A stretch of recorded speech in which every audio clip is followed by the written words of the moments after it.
Rated T for Teen.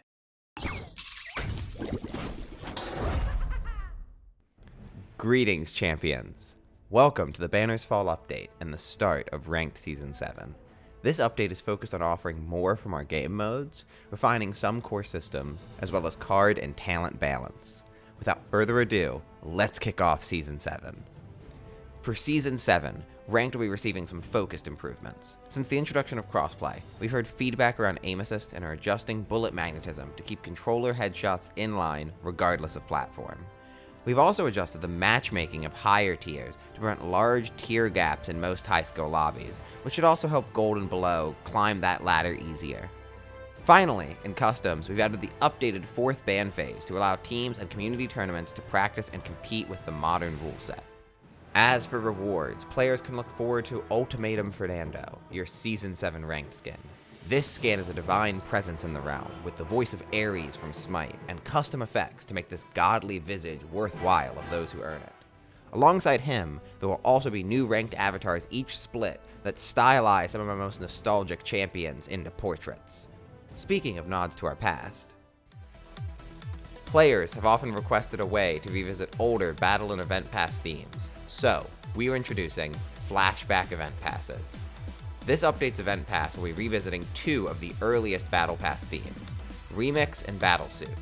The Beatbots Event Pass will offer 5 of the exclusive skins from those themes, as well as many of the other cosmetics players originally earned through those passes. The goal of this is to offer players a much more affordable way to earn these contents through the Event Pass, while we work on the next original Event Pass releasing next update. Hello champions, this is Feisty, a programmer on the Evil Mojo team. As we've teased, Capture the Flag is coming as a new limited time mode to Paladins.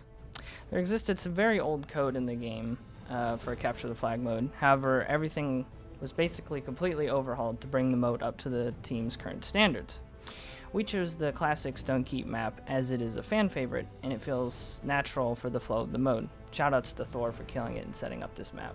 This mode is a first to 3, and to score a point, your flag must be present at your base when you bring in the enemy's flag. While holding the flag, a few effects will be applied to you. You will be put into third person, take increased damage, have increased cooldowns, and be revealed to the enemy team. There is also a UI indicator for both flags at all times, so players will always be able to track them down. Your ultimate ability will be replaced while holding the flag with a 10-second cooldown dash ability, giving champions with less movement another option to move with the flag.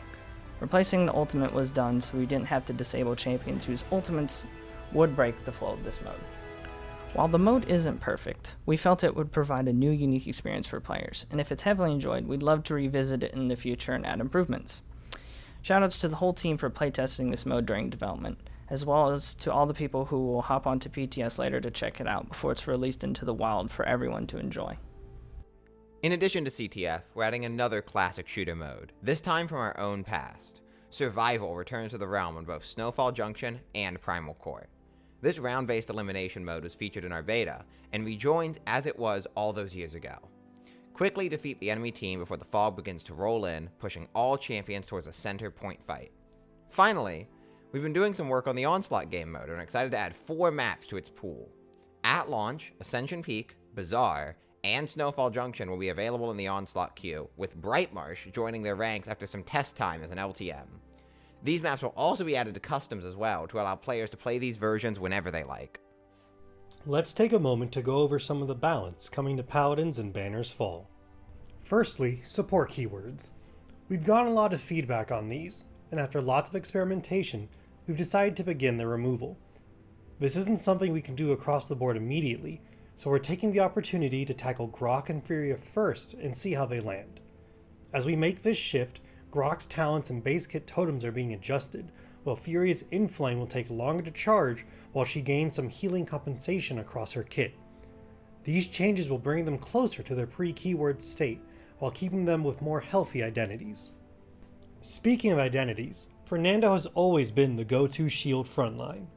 However, if not running the popular Aegis talent, it was difficult to effectively protect his team. We've incorporated the original Aegis into base kit so Fernando can hold objectives regardless of talent selection and allow the champion much more freedom in his playstyle. Preferring to avoid the frontline, Skye has received some sneaky changes as well. Passive stealth detection buffs led to Skye needing a bit more to be in a healthy position. Smoke and Dagger and Hidden Both see substantive buffs, and cards now can provide better healing while hidden. Sky will be able to much more effectively engage and disengage. Last but not least, Willow has received something that fits right at home in her kit. By holding down the jump button, Willow can now hover in midair and descend slowly, raining down destruction with her wand and seedlings. Chaos from the Skies fits our maniacal little fae quite well. For the rest of the balance updates, check out the update notes. For bug fixes this update, we took a lot of time to refine our in-game descriptions to be more detailed and specific as to each champion's functions when looking at the advanced view, while cleaning up the shorter descriptions. This has led to a few functionality bug fixes as well, including Sky's time bomb and the attack speeds across the game. We've also continued our focus on Amani and her dragon. This update we've both fixed an issue with her dragon's breath having fall off, as well as her getting stuck when she's knocked back during Inferno Cannon. All in all, this has led to about 60 bug fixes this update. One last note for this update related to trials. We've heard feedback about some of the challenges and expectations based on the time it takes. We plan to investigate this further alongside issues with rewards, but in order to allow players to have a better chance with this current set of trials, we are extending them until April. Thank you for watching, and stay tuned for more info as the Banners Fall update approaches. Follow us on socials to know when PTS is live on PC to test all of these changes, as well as catch the full update notes now.